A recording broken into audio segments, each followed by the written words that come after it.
Bonjour à tous, dans cette vidéo on va voir quel couteau Mora Compagnon choisir entre le couteau Mora Compagnon de base, le Spark et le Heavy Duty.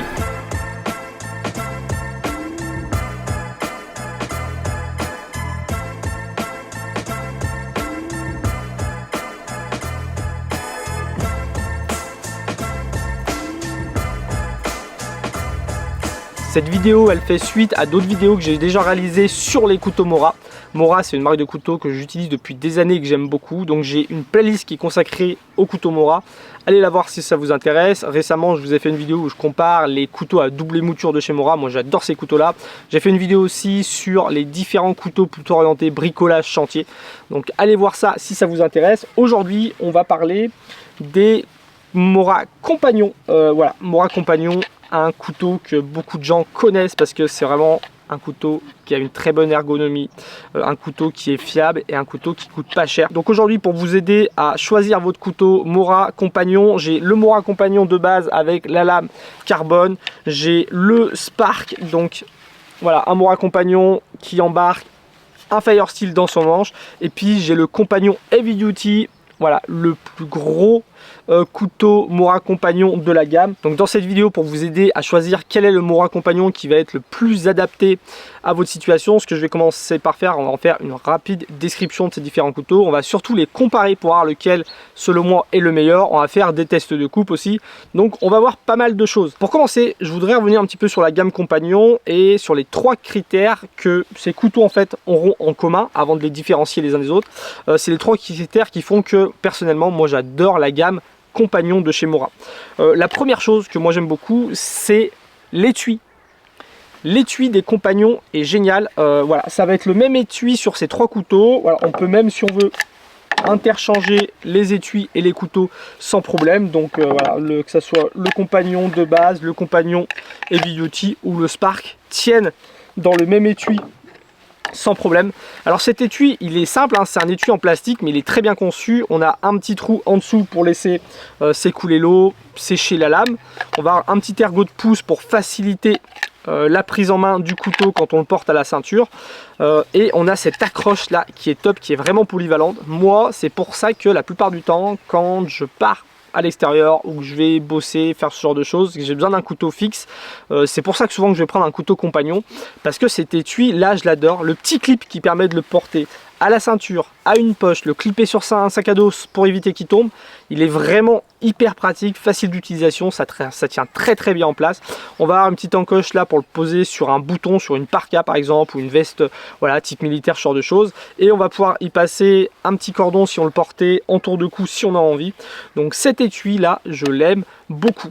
Le deuxième critère qui va correspondre à la gamme Compagnon, c'est vraiment le manche. D'ailleurs la gamme Compagnon pour moi c'est plus une gamme avec le même manche, parce que toute la gamme Compagnon a ce manche ergonomique et on a des lames de toutes les formes. On a même des lames type cutter, voilà, plus orienté bâtiment, bricolage, mais ce manche là il est top. Alors on va pas avoir exactement les mêmes manches sur les Compagnons Heavy Duty, le Compagnon de base ou le Compagnon Spark. Il y a des petites différences, on va en reparler un petit peu plus tard, mais dans tous les cas on a cette même ergonomie.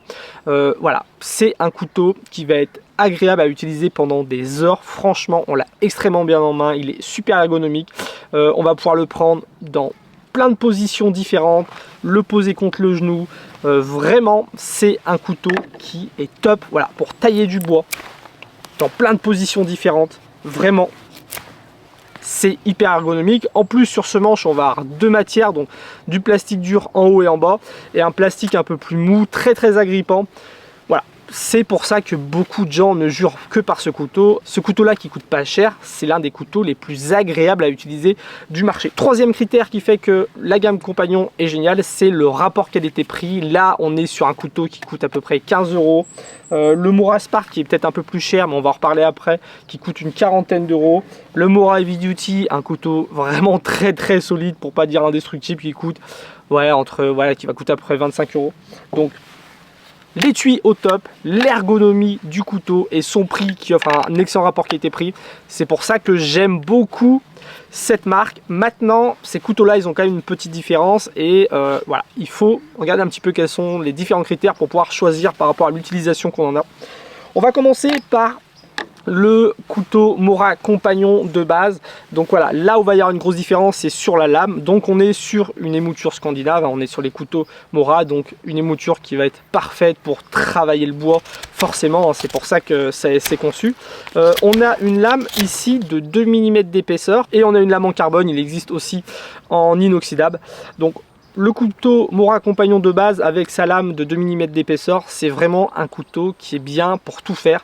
Donc tout ce qui va être travail du camp, donc couper des petites cordes, fabriquer des sardines, voilà, taillader un petit peu quelques ronces qui traînent, ce genre de choses, c'est parfait. Pour tout ce qui va être travail du bois de précision, quand on veut faire un peu de sculpture, voilà, faire ce genre de choses, ça marche très très bien. C'est un couteau qui a une lame assez fine, du coup pour tout ce qui est préparation de la nourriture sur le camp, bah c'est bien hein, pour couper des légumes, pour pouvoir se préparer un sandwich, pour pouvoir couper du saucisson, tartiner du pâté. C'est vraiment un couteau très très polyvalent pour l'allumage du feu, donc la réalisation de petites bûchettes en bois, la réalisation de fire steel. Voilà, c'est un couteau qui va faire l'affaire. C'est pas un couteau avec une lame très épaisse, c'est pas non plus un couteau, voilà, le gros couteau de Rambo qui va permettre de fendre des bûches. Non, mais on a coupé une branche avec une scie, on a fait de la refente avec une petite hachette. Avec ça, on va pouvoir faire des allumettes, on va pouvoir refendre des petites bûchettes facilement. L'un des petits défauts qu'il a, c'est qu'il n'a pas un dos avec des bords saillants, donc on peut pas allumer de fire steel avec ce couteau là, mais bon voilà, la plupart des gens n'allument pas leur feu avec un fire steel. Quand on a un fire steel, on va pouvoir avoir un petit grattoir avec, donc c'est pas vraiment dérangeant. Et puis si on en a vraiment envie, on peut lui mettre un coup de lime pour lui rendre les bords bien saillants. Ça va permettre comme ça d'allumer un fire steel. Donc pour moi c'est vraiment un couteau polyvalent, que ça soit activité de plein air, bushcraft. Pour bosser, c'est un excellent couteau. Avant d'aller plus loin, je vais prendre juste 2 secondes pour répondre à une question qu'on me pose beaucoup dans les commentaires. Comment je fais pour aiguiser mes couteaux Mora? Alors personnellement, j'utilise cet aiguiseur de la marque Warsharp. Je vous mets le lien en description de la vidéo pour ceux qui s'intéressent. Pourquoi j'utilise celui-là? Parce que avec ce simple aiguiseur là multifonction, on peut faire un aiguisage de A à Z de ces lames scandinaves. Donc on va avoir une pierre avec un grain assez épais qui va être pas mal pour aiguiser la lame quand on a fait du bâtonnage, ce genre de pratique là. Ensuite on a un grain un peu plus fin qui va permettre d'aiguiser sa lame. Voilà, juste en la passant sur cette pierre là, on peut avoir un tranchant vraiment génial pour faire tout un tas de tâches. On va avoir une céramique ici avec 2 positions.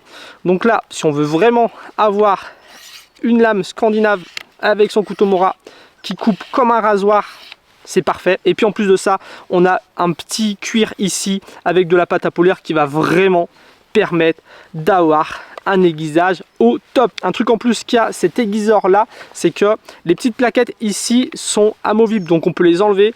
C'est un peu plus pratique pour venir aiguiser la lame de son couteau vraiment jusqu'au petit recoin là vers le manche, donc ça c'est top. Et puis en plus quand on part dans les bois, on peut juste partir avec sa petite plaquette là qui pèse quelques dizaines de grammes dans sa poche et on a un aiguiseur. Donc voilà, pour ceux qui s'intéressent, je le répète, je vous mets le lien en description de la vidéo. Maintenant, on va avoir aussi dans la gamme le Spark. Le Spark que j'aime beaucoup, donc comme je vous disais, il y a une petite différence de manche. On a toujours la même épaisseur de manche, la même grosseur de manche, la même prise en main qui est géniale. Le manche va surtout être un tout petit peu plus long par rapport au système voilà, qu'ils ont mis pour avoir un fire steel au cul du couteau. Pour ceux qui se demanderaient, le fire steel qui se pose ici ne gêne pas du tout. Il n'y a pas une mauvaise prise en main à cause de ça. Ça gêne pas du tout. Moi, c'était une question que je me posais quand je l'avais acheté. Je me disais, est-ce que ce fire steel, ça va, voilà, gêner le fait que des petits trous dans le manche pour laisser sécher le fire steel? Est-ce que il va bouger quand on fait un petit peu de bâtonnage? Mais non, pas du tout. Franchement, il ne gêne pas du tout. Alors ce couteau là, on le différencie comme je l'ai dit, un manche un tout petit peu plus long, on va avoir un fire steel au cul, voilà, c'est ça qui fait un petit peu sa réputation. Et on va avoir une lame qui est complètement différente du Mora Compagnon de base. Donc sur le Mora Compagnon de base, on a une lame avec 2 mm d'épaisseur, là on a une lame avec 2,5 mm d'épaisseur, donc elle est plus large.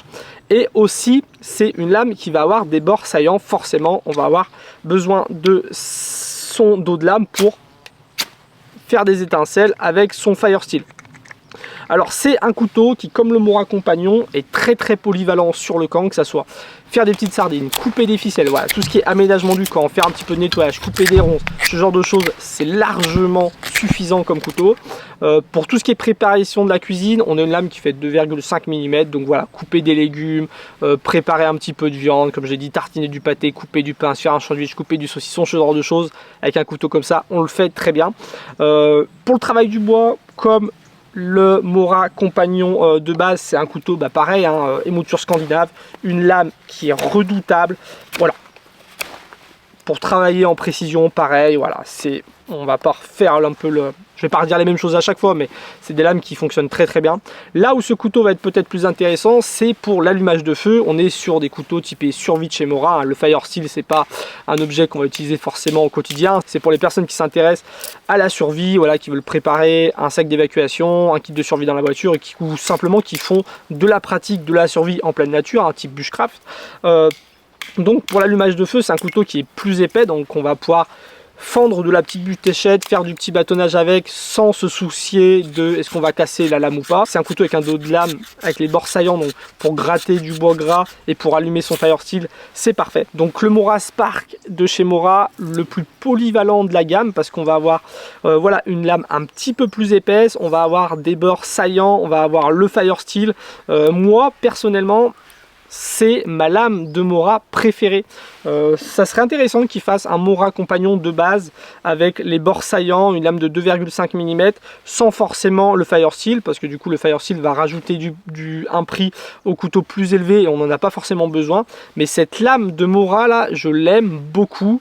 Et voilà, après on a un Fire Steel d'excellente qualité. Il me semble qu'il travaille en collaboration avec Light My Fire, je suis pas sûr de ce que je dis.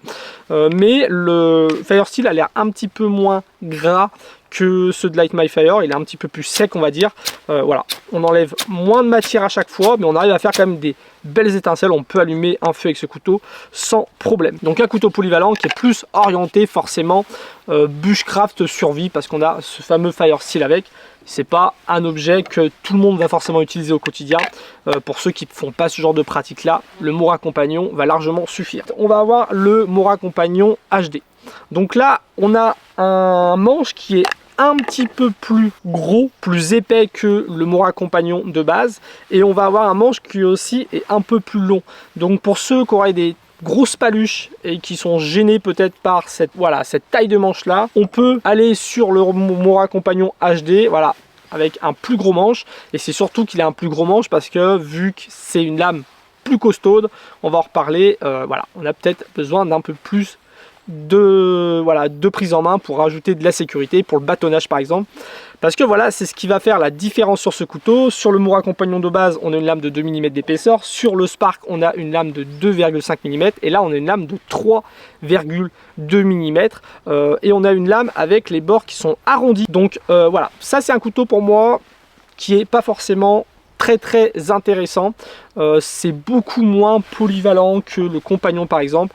Pourquoi? Parce que voilà, c'est une lame épaisse à émouture donc scandinave, donc pour réparer le campement c'est parfait, pour faire du bâtonnage c'est parfait, mais après pour tout ce qui va être préparation de cuisine sur le camp, c'est beaucoup moins pratique de travailler avec un couteau avec une lame aussi épaisse que ça, sachant qu'on est déjà sur une émouture scandinave, c'est pas ce qu'il y a de mieux non plus. Et puis après, même au quotidien, quand on veut un couteau pour aller à la pêche, quand on veut un couteau pour bricoler, ce genre de choses, une lame aussi grosse, je trouve ça personnellement moins pratique.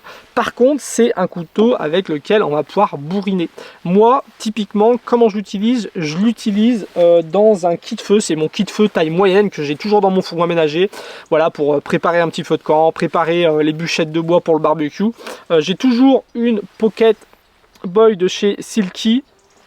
Voilà, pour couper des branches, faire des petites bûchettes, et je vais utiliser le Mora Compagnon HD pour pouvoir bâtonner avec sans avoir à me soucier du couteau. Ça va faire à peu près 2 ans que j'ai ce couteau là dans mon kit feu. J'ai bâtonné avec des dizaines et des dizaines de fois, vraiment il n'a pas bougé. Bon, l'émouture a pris un petit peu des éclats avec le temps parce que vraiment c'est un test longue durée que je fais et je le ménage pas, mais voilà, si on prend des bûchettes de taille normale, qu'on vient bâtonner avec ce couteau en évitant les nœuds et tout, c'est un couteau pour faire du bâtonnage qui est top. Donc voilà, moi c'est pas le meilleur couteau que je trouve, il est un peu lourd, un peu trop gros pour certaines tâches, mais par contre pour celui qui voudrait se créer un kit feu taille moyenne, une petite scie comme ça et un couteau pour faire de la refente, c'est juste parfait. Maintenant, quel couteau Mora Compagnon choisir? Pour tous ceux qui veulent un couteau à lame fixe avec un bon rapport qualité-prix et surtout très polyvalent, franchement, prenez le Mora Compagnon de base. C'est un excellent couteau pour la préparation du camp, pour le travail du bois, pour l'allumage du feu, pour la préparation de bouffe, pour le bricolage, pour le jardin, pour la randonnée. C'est un couteau qui est génial, vous le regretterez pas. Pour ceux qui veulent un couteau plutôt orienté survie, pratique de la survie en plein air, bushcraft, moi je vous recommande vraiment le couteau Mora Spark. Voilà, avec sa lame qui va être un peu plus épaisse que le couteau Mora Compagnon de base, avec ses bords saillants et surtout avec son fire steel intégré aux manches, on a un super couteau très polyvalent pour la préparation du campement, pour le travail du bois, pour faire 2-3 petites tâches de cuisine, pour le bricolage, pour le jardinage, pour la randonnée, c'est top. Mais là où il va être génial, c'est pour la préparation du feu en conditions de survie. On va pouvoir bâtonner du petit bois, on va pouvoir faire des fire sticks, on va pouvoir allumer son feu au fire steel, on va pouvoir gratter du bois gras. Il est vraiment très polyvalent pour ce genre de tâches là. Et pour le Mora Compagnon HD qui est un couteau très résistant, franchement ça vaut pas forcément la peine de s'encombrer d'un tel couteau, à part quand on veut se créer comme moi un kit feu et qu'on veut un couteau pour pouvoir bâtonner sans se soucier de voilà, est-ce que dans 3-4 ans il va être foutu, parce que c'est un couteau qui coûte pas très cher et puis de toute façon c'est vraiment un couteau qui est presque indestructible, donc on risque pas grand chose à l'utiliser pour bâtonner, mais pour la création d'un kit feu c'est vraiment un couteau qui est génial. J'espère que cette vidéo vous aura plu. J'ai mis les liens dans la description de cette vidéo pour retrouver tout le matériel que j'ai présenté dans cette vidéo. J'ai une playlist qui est consacrée au couteau Mora, donc allez la voir et je vous dis à très bientôt pour la prochaine vidéo. Salut!